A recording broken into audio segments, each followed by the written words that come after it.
ओम ग्राम grim गुरुसा गुरुवे नमः। आज मैं आपको बृहस्पति देव की कथा बताऊंगी कि किस तरह से बृहस्पति देव की कथा करनी चाहिए।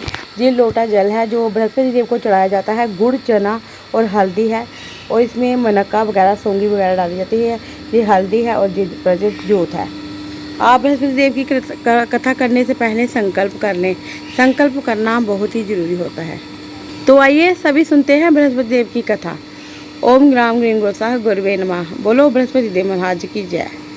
प्राचीन काल में एक ब्राह्मण था, बहुत निर्धन था। उसकी कोई संतान नहीं थी। उसकी स्त्री बहुत मलिनता के साथ रहती थी, ना किसी देव का पूजन करती थी, ना कोई कार्य आदि करती थी। इससे ब्राह्मण देव बहुत दुखी हुआ करते थे। एक बार ब्राह्मण देव अपनी पुत्री को लेकर दुखी होने लगे कि मेरे घर में कोई पुत्री नहीं है। बृहस्पति देव ने उनकी प्रार्थना स्वीकार करी और उसे पुत्री दी। पुत्री का लालन पोषण करने लगे और पुत्री अपने घर में बड़ी होने लगी। प्रातः काल उठती, विष्णु भगवान का जप करती और पाठशाला जाती। मुट्ठी भर जौ लेकर जाती। वही जौ स्वर्ण के हो जाते, आते समय उनको बीनकर घर ले आती।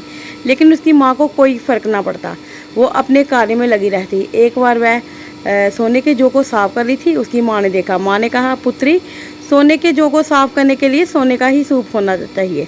उसने कहा, मैं बृहस्पति देव से प्रार्थना करूंगी कि आपकी जो बात कही हुई है वो मेरी प्रार्थना को स्वीकार करें।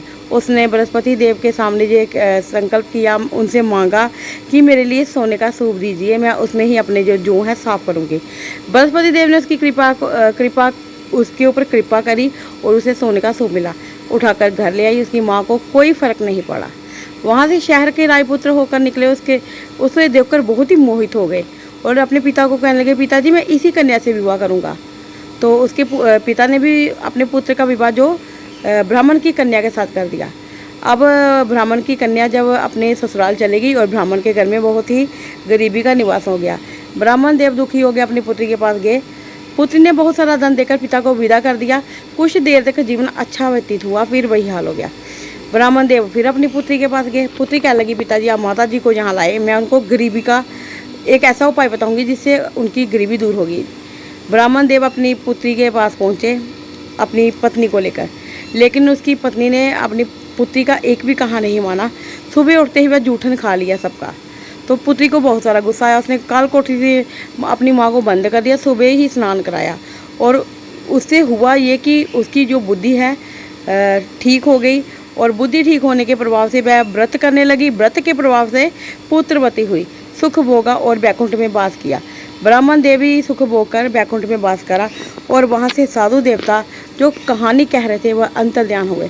तो जैसे कि उस लड़की का, यानी कि ब्राह्मण की पुत्री का कार्य सफल हुआ। हे प्रभु, हम सबके कार्य सफल कीजिए। हम सबको इज्जत मान सम्मान से जो दाम्पत्य जीवन है वो अच्छा व्यतीत हो जाए हमारा और ज़िंदगी भर होता रहे। तो बोले सब मिलकर, बोलो बृहस्पति देव महाराज की जय।